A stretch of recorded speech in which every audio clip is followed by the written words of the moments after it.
今年以来，中老铁路国际客货运保持增长态势。截至7月15日，中老铁路进出口货物达302.72万吨，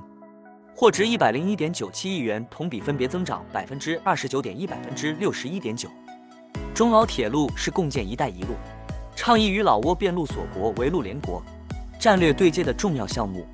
自2021年12月3日建成通车以来，这条北起中国昆明、南抵老挝万象，全长1035公里的国际铁路已成为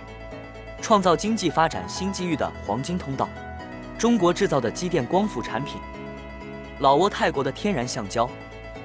热带水果等，通过中老铁路双向奔赴，进出口贸易稳中向好。今年上半年，水果超越铁矿，成为中老铁路进口中国第一大类商品。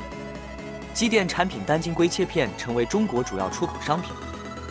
是中老铁路进出口增长的主要拉动力量。为保障中老铁路高效运行、通关顺畅，昆明海关加强磨憨铁路口岸智能化水平建设，助力实现蓝莓快线24小时到达，铁路快通双向贯通。另外，昆明海关在磨憨铁路口岸对列车同步开展灯铃检查，最大限度压缩列车口岸停留时间，助推沿线旅游业不断升温。